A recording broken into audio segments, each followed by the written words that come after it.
É isso aí, e o tema da nossa aula é: já tentei aprender a tocar violão, ou já tentei aprender a tocar teclado, ou já tentei tocar contrabaixo, ou já tentei tocar o instrumento que você quiser, mas não tive sucesso, não tive resultado. Eu sei que essa é uma questão que está acontecendo bastante, de algumas pessoas estarem falando: professor, já tentei aprender. Ah, professor, muita gente fala sobre métodos diferentes. Ah, professor, cada pessoa fala sobre uma forma da gente poder estar estudando, seguindo métodos, e eu não consigo ter resultados. O que fazer para resolver isso? Para a gente já começar aqui no primeiro ponto, a gente já tem uma certa experiência aqui, né? Nós estamos no canal do YouTube ensinando aqui, já tem mais ou menos uns 8 anos para 9, mais ou menos, então a gente já conhece bem quais são os problemas que vocês vão enfrentar nessa jornada enquanto vocês estiverem aprendendo para tocar na igreja. Não importa o instrumento que seja, a gente sabe que existe um padrão e a gente está aqui disponível para ajudar vocês a resolver esses problemas e essas barreiras que estão impedindo vocês de evoluir, tá bom? E o primeiro ponto ali é como lidar com as frustrações de não ter resultado, porque eu acho que isso é uma coisa que logo de início já barra a pessoa, né? Porque você começa a aprender empolgado e aí de repente você tem alguma coisa que te trava. Como que a pessoa consegue lidar com isso para ela conseguir avançar? Como lidar com essa frustração? Legal, primeira coisa, essa questão de frustração, eu acredito que tem um pouco a ver também com o perfil de cada pessoa. Tem algumas pessoas que é um pouco mais, vamos dizer, cascuda ou blindada de algumas coisas, e tem outras pessoas que têm um emocional um pouco mais abalado. E isso eu percebo, inclusive, pelos nossos alunos. A gente tem alguns alunos que tá difícil, ele continua mesmo, insiste, e tem outras pessoas que têm esse perfil de ter mais frustrações do que outras, de se abalar por menos coisas. E isso eu não estou aqui para criticar, até porque esse é perfil e cada pessoa tem uma forma de lidar com essas frustrações. Mas eu acredito que essa questão da frustração, de não ter resultado, é algo ruim. E não dá para mim simplesmente chegar aqui e falar: ah, você não tem que se frustrar, porque eu também já me frustrei em várias outras coisas que eu já tentei fazer, e de vez em quando a gente se frustra na vida. Então faz parte, mas a gente precisa lidar com elas. Por quê? Isso não pode se tornar uma barreira a ponto de você querer desistir. E eu vejo, às vezes, inclusive, quem tem esse perfil, acho que um pouco mais de se frustrar mais fácil, ela já tá até rindo, é a Geice. Ela é um exemplo disso, e pelo fato de eu ser um pouco mais cascudo, saber lidar um pouco melhor com essa questão, eu sempre estou tentando incentivar ela. E isso ajuda muito, principalmente se você tem apoio de alguém na sua casa para poder estar ajudando. Algumas pessoas não têm essas pessoas do lado para poder estar incentivando, e acaba atrapalhando muito mais. Mas para a gente poder estar lidando bem com as frustrações, é quando começar a estudar, não ter grandes perspectivas, porque tudo tem a ver com a realidade que você quer que seja ou com o que você está almejando. Se você almeja pouca coisa e consegue mais do que aquilo do que você está esperando, ótimo, parabéns, muito bom.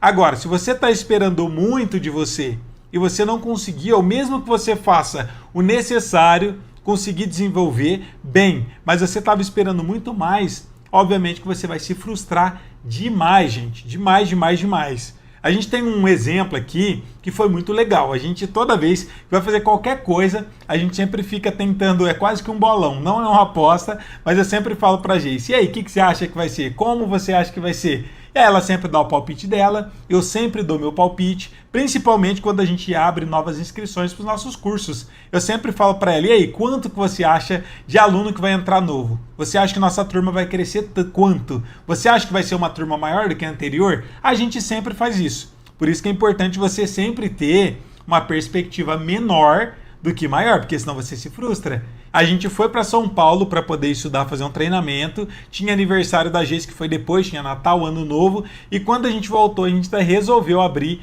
uma inscrição para a última turma do ano para a comunidade da Harpa Cristã. E quando a gente foi abrir as inscrições, a gente fez inclusive esse bolão. Falei: nossa, gente, cansado, quantas pessoas você acha que vai entrar?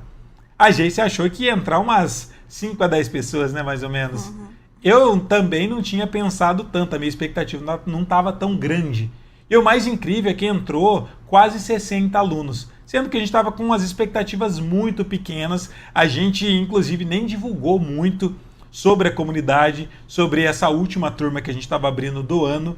E foi muito melhor do que a nossa expectativa, porque a gente não estava com a expectativa alta. Agora pensa, se eu chego para ela e falo, ou ela chega para mim e fala, ó, a gente vai colocar nessa última turma do ano 100 alunos, 150 alunos. A gente estaria frustrado. Por quê? Não pela quantidade de pessoas, mas justamente pelo foco que a gente estava dando. Se você tem muita expectativa, para você se frustrar é muito mais fácil. Então nunca espera que você vai ter um desenvolvimento máximo. É óbvio que tem algumas pessoas que conseguem ser muito mais rápidas, ser fora da curva. Por exemplo, a gente tem exemplos de alguns alunos que com 3 meses, começando do zero, já estão tocando na igreja. Mas se você começa a estudar e falar em 3 meses, eu também vou tocar. Qual que é o grande problema? Pode ser que você não consiga e você vai se frustrar.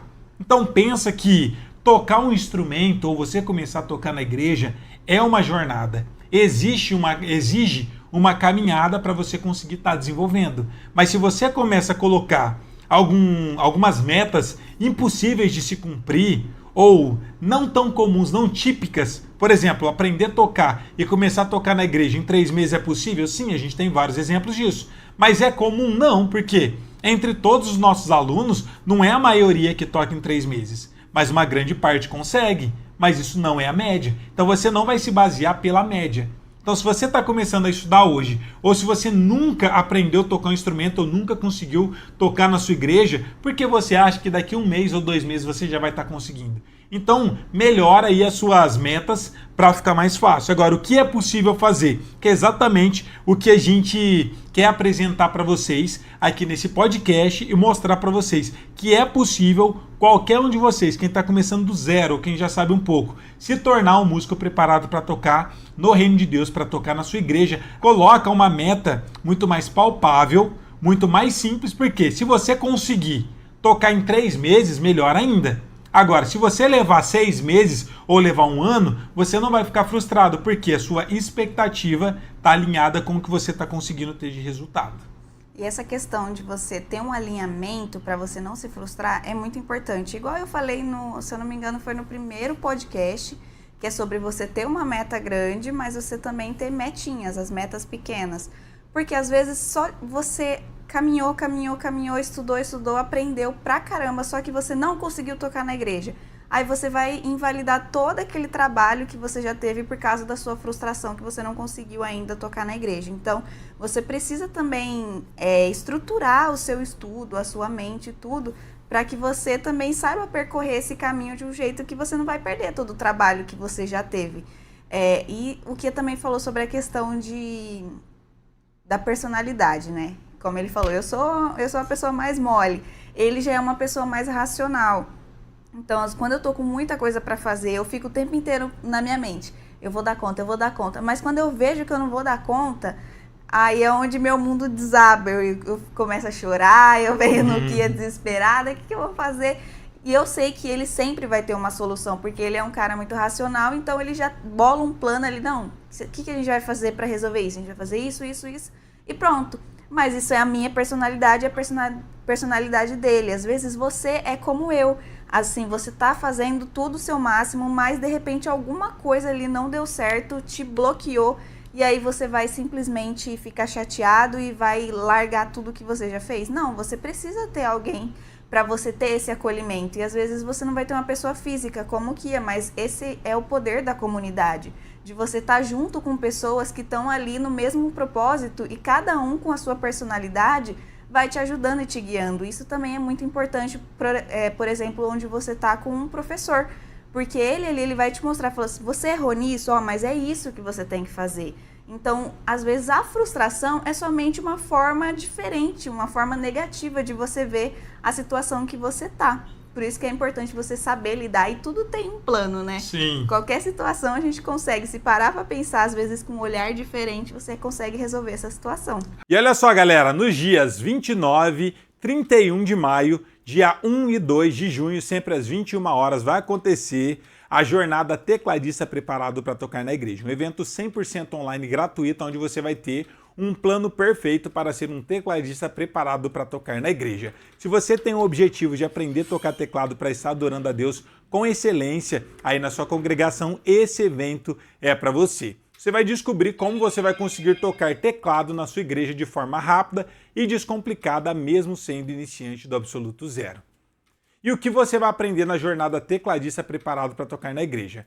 Você vai ter um plano perfeito onde você vai ter um caminho direcionado, um passo a passo, onde eu vou trazer para vocês os principais temas e pilares para você conseguir estar se desenvolvendo. Quais são eles? Na aula 1, eu vou trazer para você por onde começar a estudar para ser um tecladista preparado para tocar na igreja. Na aula de número 2, você vai ter a forma correta, mais fácil e bonita de tocar teclado, e você vai ver como é mais rápido conseguir tocar os louvores e se desenvolver sabendo tocar usando os encadeamentos de acordes, que você encontrar as notas o mais próximo possível, e é uma das formas que os grandes tecladistas preparados para tocar na igreja normalmente utilizam. Na aula 3 vai ser uma das aulas mais importantes, você vai ter a rota completa de estudos para ser um tecladista preparado para tocar na igreja, que você vai ter um cronograma do zero ao avançado, e mesmo se você já toca há algum tempo e se sente travado, não sabe exatamente o que estudar, aonde você está travado, você vai conseguir descobrir com esse cronograma o que você deixou de estudar, que você vai poder dar alguns passos para trás